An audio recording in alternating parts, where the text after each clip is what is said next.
टिएमसीको ममता ब्यानर्जीको चम्चाहरू र सम्पूर्ण गभर्मेन्टले झट्का पायो 25,000 को कोर्टमा फाइन।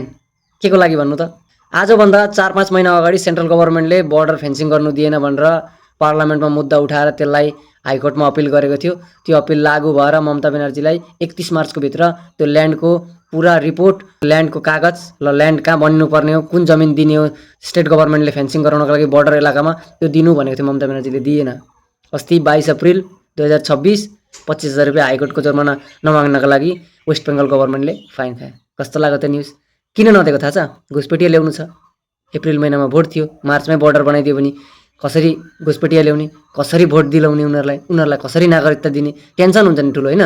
2005 मा ममता ब्यानर्जीले भनेको होइन 1 करोड रोहिङ्ग्या, बङ्गलादेशी रोहिङ्ग्याको भोटर लिस्टमा नाम छ, किनकि सिपिएमलाई हटाउनु थियो नि त।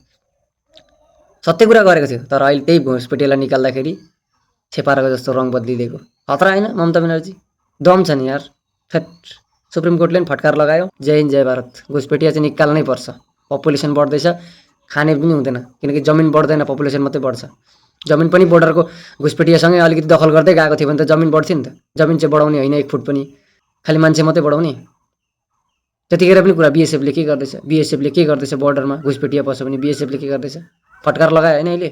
बोर्डर फेन्सिङ गर्न नदिने, नालामा दुलो बनाएर भित्रभित्र पसाउने मान्छे यति सजिलो छ? भारत देशकै यो अनाथ आश्रम हो जो पनि आएर बसिदिने?